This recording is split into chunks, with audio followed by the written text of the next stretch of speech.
오늘은 시편 25편 이제 마지막 16절에서 22절까지 말씀인데요. 하나님께 간구하는 사람이라는 제목으로 같이 함께 말씀을 나누겠습니다. 앞에서 우리가 다윗이 자신의 인생을 돌아보면서 자신의 연약함을 하나님 앞에 고백하고 또 하나님께 회개하면서 하나님의 은혜를 구했던 그런 모습들을 우리가 볼 수 있었습니다. 그런데 오늘 이제 본문 말씀인 이제 16절부터 22절까지 말씀은 앞에서 기록되고 있던 그런 내용들과는 조금 분위기가 달라졌습니다. 앞에서 다윗은 자신의 죄를 회개하고 하나님의 은혜를 구하는 어떤 영적인 은혜를 사모하는 어떤 그런 모습들을 보여주고 있는데, 오늘 본문을 보면 다윗이 지금 어떤 고난 가운데 있는 것 같아요. 그러니까 무언가 이렇게 어려움 속에 있고 또 삶의 곤고함이 있어서 그 곤고한 삶의 문제들을 해결해 달라고 간구하는, 삶의 문제를 해결해 줄 간구하는, 그런 해결해 달라고 간구하는 모습을 기록하고 있습니다. 근데 구체적으로 어떤 고난 가운데 있었는가, 그것은 오늘 본문에 이렇게 자세히 나오지는 않습니다. 어떤 상황에서 다윗이 고난 가운데 있었고 어려움 속에 있었는가, 그런 구체적인 내용들은 언급되고 있지 않아서 어떤 문제가 있었는가는 잘 알 수 없어요. 그런데 그런 고난이 있었습니다. 어떤 문제가 있었어요. 그래서 그 문제를 놓고 하나님께 이 문제가 해결되게 해주십시오라고 간구하는 그런 모습이 기록되고 있습니다. 그러면 여러분, 다윗이 지금 어떤 고난 때문에, 어떤 문제 때문에 이런 간구를 하게 될까요? 지금 다윗이 자신의 말년 인생의 말기에 인생 전체를 돌아보면서 어떤 자신의 연약한 모습들을 하나님 앞에 다 내려놓고 하나님의 은혜를 구하는 그런 지금 노래를 고백하고 있는데, 그러면 후기에 다윗이 이런 뭔가 이렇게 막 두려움 가운데 놓여지고 또 고난 가운데 놓여질 수 있는 그런 고난들이 있었는가? 우리가 사무엘 하 말씀을 이렇게 쭉 살펴보면서 다윗의 후기에 이렇게 두려움에 빠질 수 있는 어떤 그런 고난이 있었나? 이걸 좀 생각해 보면 딱 떠오르는 그런 사건은 없어요. 그러니까 압살롬 이후에 이제 그래도 어느 정도 문제가 다 해결되고 나서 다윗의 왕권이 굉장히 공고하게 아주 잘 자리를 잡혀가는 모습을 우리가 볼 수 있었습니다. 그런데도 불구하고 다윗이 뭔가 자신의 인생의 후기에 아주 두려움에 놓여질 수밖에 없는 그런 상황들이 있었다라는 거군요. 왜 이런 그런 고난의 사건들은 크게 그다지 기억나는 게 없는데 그런데도 불구하고 이런 고백을 하고 있는 이유가 뭘까? 여러분, 다윗은 이스라엘의 왕입니다. 왕의 자리라는 게 사실은 뭐 이렇게 영광을 누리고 또 많은 권력을 가지고 있기 때문에 굉장히 뭐 이렇게 옆에서 볼 때는 와, 부럽다, 좋다 이렇게 생각할 수 있는 자리이기는 하지만, 또 한편으로는요, 그 자리는 굉장히 무거운 책임을 져야 하는 자리입니다. 그죠? 이스라엘 백성들을 올바르게 지도하지 못하면 그만큼 그 책임이 다윗에게 지어지게 됩니다. 그래서 이제 후기에 있었던 사건 중에 이스라엘 백성들에게 하나님께서 진노하셔서 질병으로 3일 동안 진노하셔서 질병을 내리시고 그것으로 인해서 7만 명이 죽는 그런 사건들이 있었잖아요. 다윗이 왕으로서 자신의 어떤 그런 통치를 제대로 감당하지 못하면 이런 엄청난 그런 재앙들이 백성들에게 임하고 또 문제가 생기는 그런 일들이 있었습니다. 이 왕으로서의 자리가 그냥 뭐 영광만 있고 또 막 권력만 가지고 막 누리는 그런 자리가 아니라 사실은 굉장히 무거운 책임을 져야 하는 그런 자리였습니다. 또 다윗의 자리를 탐하는 사람들이 굉장히 많았을 겁니다. 시시탐탐 그 자리를 노리고 어떻게 하면 내가 그 자리에 설 수 있을까? 저 사람을 내려오게 하고 저 사람의 자리를 빼앗아서 내가 저 자리에 설 수 있을까? 이렇게 생각하는 불의한 사람들이 분명히 있었을 겁니다. 그죠? 한 명도 그런 사람이 없었을 거다. 이렇게 말할 수는 없을 거예요. 아마 다윗, 우리가 이제 뭐 압살롬에서부터 이제 그런 모습들도 보았지만 다윗은 끊임없이 누군가로부터 그의 자리를 탐하게 되는 그런 불의한 사람들의 모습들이 주변에 있었을 겁니다. 그리고 다윗이 굉장히 훌륭하게 이스라엘을 다스렸어요. 그죠? 하나님의 뜻대로 정의롭게 잘 나라를 다스렸습니다. 그럼에도 불구하고 모든 사람들이 다 다윗을 다 환영하고 다윗을 선하게 여기고 다 다윗을 좋게 생각하지는 않았을 거예요. 분명히 다윗을 미워하고 또 원수처럼 생각하는 그런 사람들도 분명히 있었을 겁니다. 그런 왕의 자리에 서 있는 다윗의 모습, 그 모습을 보면 오늘 이런 고백을 충분히 할 수 있겠구나라고 생각할 수 있는 거죠. 그래서 이제 오늘 본문에 보면 다윗이요, 하나님의 은혜가 없을 때, 하나님께서 내 삶 가운데 은혜를 부어주시지 않는 것 같을 때, 그때 다윗의 마음은요, 두려움이 있고 외로움이 있어요. 이 왕의 자리에 서 있는 그 무게가 너무나 무겁기 때문에 조금만 하나님의 은혜가 느껴지지 않을 때, 하나님께서 어떤 자신의 삶 가운데 은혜를 부어주시지 않는 것 같다라고 생각이 들 때 두려움이 생기는 거예요. 연약해질 수밖에 없는 그런 상황이 되는 거죠. 그래서 여러분, 오늘 본문 16절을 보면 다윗이요, 이렇게 고백을 해요. 함께 읽어보겠습니다. 주여, 나는 외롭고 괴로우니 내게 돌이키사 나에게 은혜를 베푸소서. 다윗이 서 있는 그 자리가요, 굉장히 외롭고 괴로운 자리. 그 외롭고 괴로운 자리에 서 있는 나에게 하나님의 은혜가 없으면 이 마음은요, 증폭될 수밖에 없는. 그래서 내게 돌이키사 나에게 은혜를 베푸소서, 이렇게 고백을 합니다. 지금 다윗의 마음이요, 하나님의 은혜가 느껴지지 않는 거예요. 그러니까 하나님의 은혜가 느껴지지 않으면 않을수록 그 마음은 어떻게 될까요? 더 두렵고 더 외로워질 수밖에 없는 거죠. 그래서 다윗은 하나님, 돌이켜서 내게 은혜 베풀어 주십시오, 이렇게 이야기해요. 하나님, 다시 내 삶에, 나의 마음에 하나님의 은혜가 부어지게 해주십시오, 이렇게 고백을 하고 있는 겁니다. 여러분, 다윗은 자신이 당하고 있는 어떤 고난과 두려움 상황 속에서 하나님의 은혜를 구하고 있습니다. 그런데 여러분, 오늘 본문의 고백을 보면 다윗이 외로워하고 괴로워하고 있는 이유, 그 이유가 뭘까요? 지금 이 고백을 딱 보시면 다윗이 지금 왜 외롭다, 괴롭다라고 고백을 하고 있죠?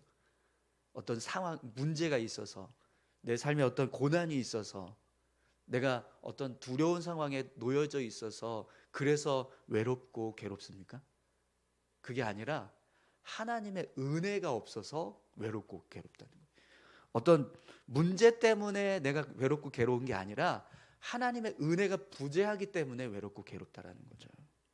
그럼 여러분, 이걸 돌려서 바꿔서 말하면 하나님의 은혜가 있으면 어떤 마음이 들까요? 문제가 있어도 외롭고 괴롭지 않은. 하나님께서 나와 함께 하신다면, 하나님이 내게 은혜 부어주시기만 한다면 내가 무슨 문제가 있든 어떤 큰 어려움을 겪든 두렵지 않다는 겁니다. 그런데 문제는 하나님의 은혜가 없으면 아주 작은 고난이라도 외롭게 느껴지고 괴롭게 느껴지더라는 거죠. 그래서 다윗은요, 내게 은혜를 돌이켜서 내게 은혜를 베풀어 주십시오, 이렇게 고백을 하는 거예요. 여러분, 다윗이 자신의 삶에 하나님의 은혜가 멈추는 것, 그걸 가장 두려워. 하나님께서 내게 은혜 주시지 않는 것, 그게 진짜 두려운 일이라는 거예요. 그래서 그런 은혜가 느껴지지 않았을 때 외롭고 괴로워하는 그런 마음이 다윗의 마음에 생기게 되었다는 거죠. 여러분, 하나님의 은혜가 느껴지지 않을 때 어떤 마음이 드십니까? 혹시 다윗처럼 두려워하는 마음이 드시나요?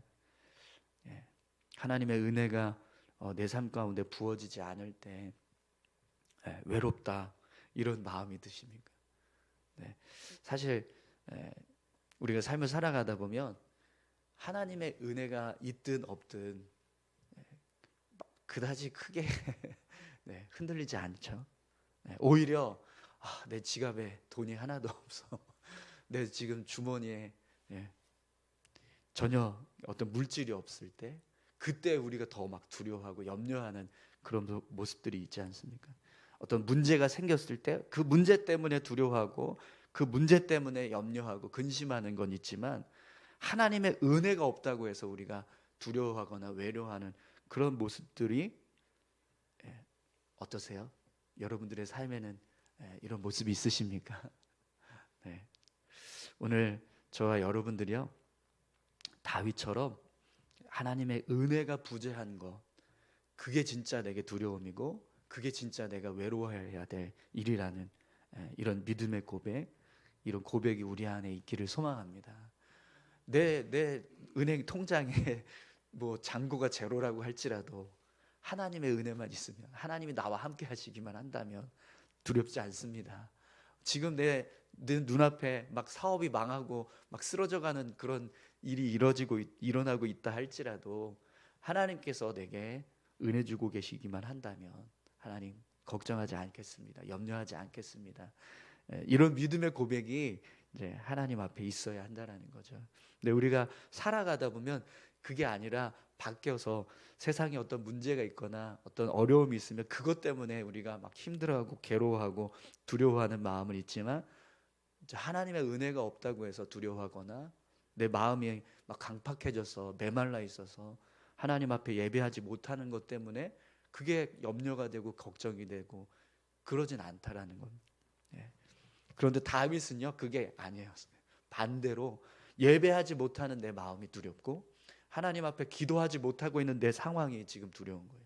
하나님의 은혜가 한순간이라도 내 삶 가운데서 끊어지면 그게 진짜 큰 문제고 그게 큰 두려움이라는 거죠. 그래서 하나님 은혜가 계속해서 부어지기를 소망하는 그런 마음이 있었습니다. 오늘 저와 여러분들도 그렇게 하나님의 은혜를 사모하시는 그런 귀한 삶이 되시기를 축원합니다. 또 오늘 본문 말씀을 보면 그래서 다윗이 하나님께 은혜를 간구합니다. 하나님, 문제를 해결해 주십시오. 삶에 어려움이 있습니다. 그것들을 해결해 주십시오. 이런 간구를 하는데요. 우리 17절에서 20절까지 함께 보겠습니다. 내 마음에 근심이 많사오니 나를 고난에서 끌어내소서. 나의 곤고와 환난을 보시고 내 모든 죄를 사하소서. 내 원수를 보소서. 그들의 수가 많고 나를 심히 미워하나이다. 내 영혼을 지켜 나를 구원하소서. 내가 죽게 피하오니 수치를 당하지 않게 하소서. 아멘. 여러분, 이 고백을 보면 다윗은 하나님께서 자신의 모든 문제를 해결해 주실 수 있는 분이라는 사실을 신뢰하고 있습니다.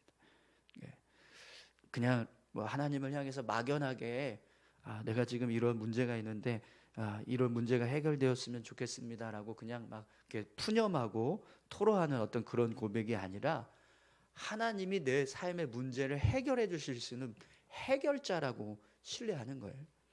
그래서 하나님께 지금 자신의 그런 삶의 문제들을 맡기는 고백을 지금 하고 있는 거죠. 내 마음에 근심이 많사오니 나를 고난에서 끌어내소서.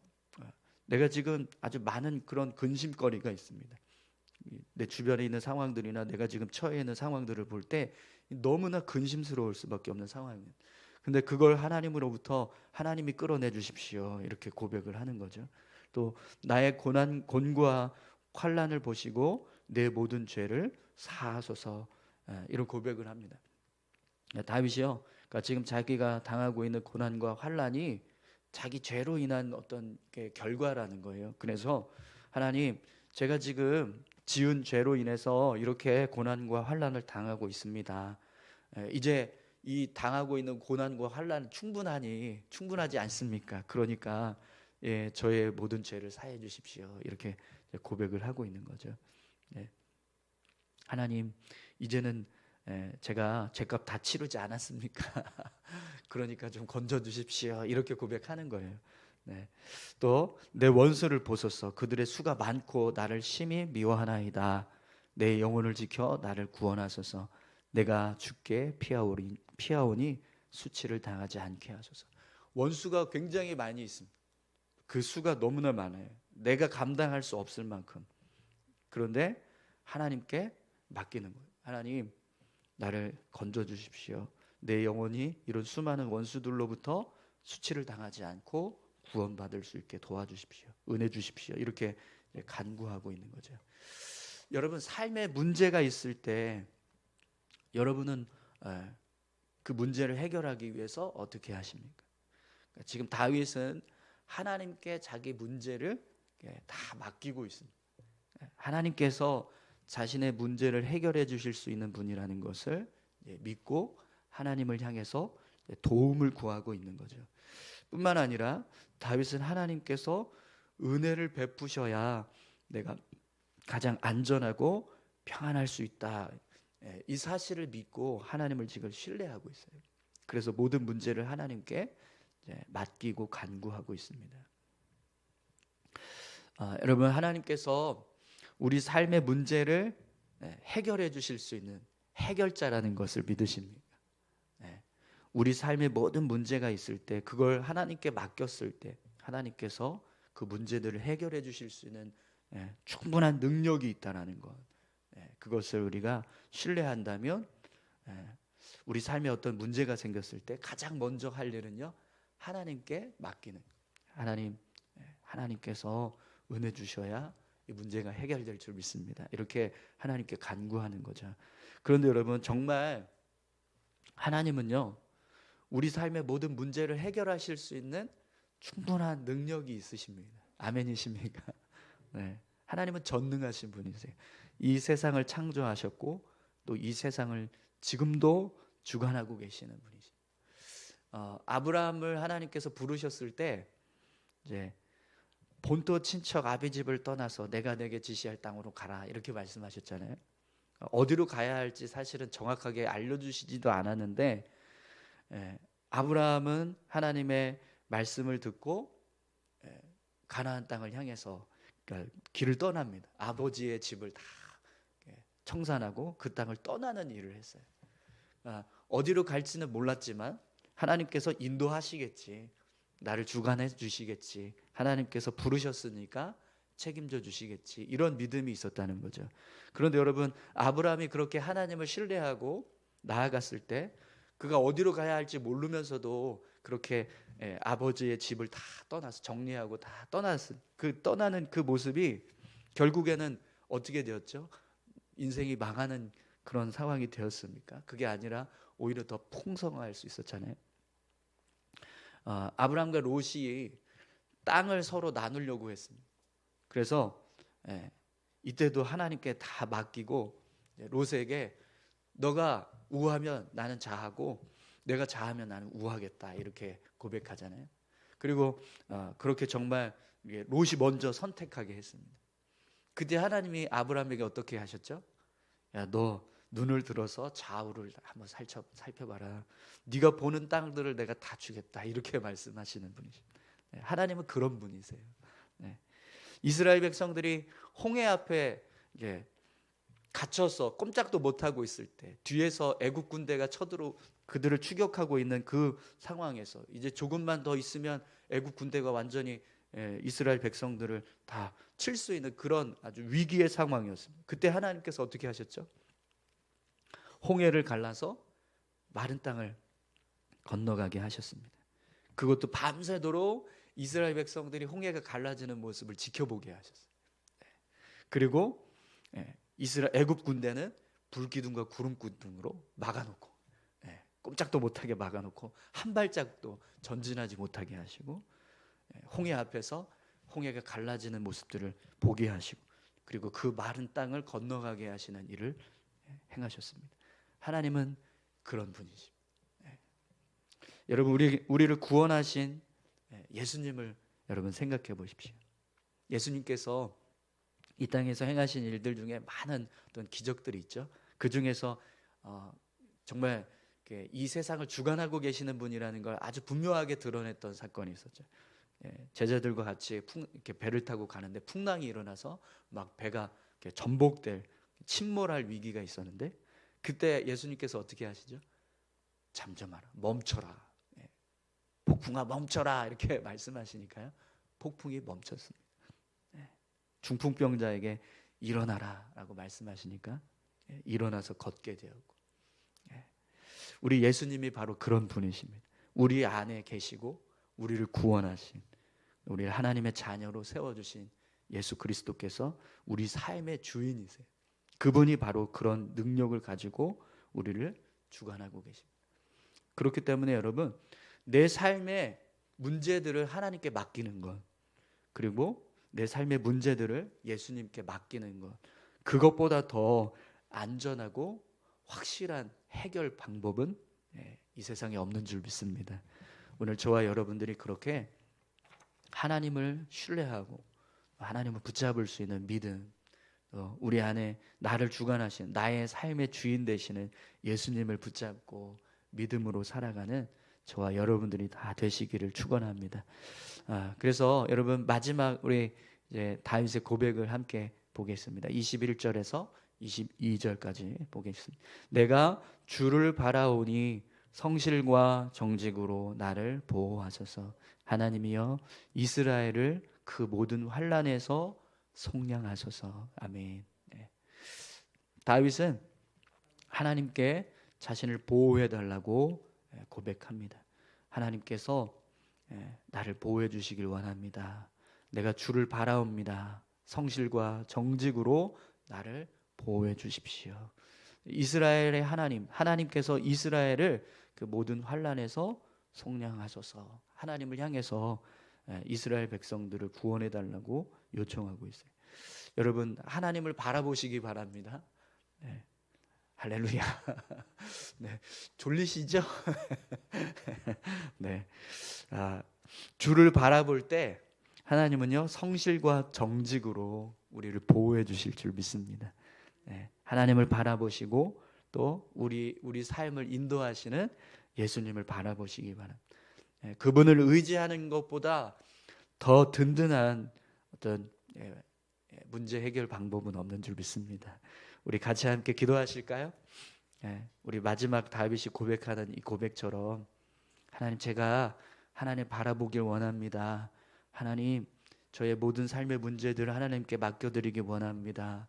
우리의 삶을 회복시켜 주시고 우리를 인도해 주십시오. 이렇게 믿음으로 간구할 수 있는 우리 모두가 되게 해달라고 우리 같이 함께 기도하시겠습니다. 하나님 아버지, 감사합니다. 우리 인생의 모든 문제들 하나님께 맡기는 것보다 더 확실한 문제 해결 방법은 없는 줄 믿습니다. 하나님께서 내 삶을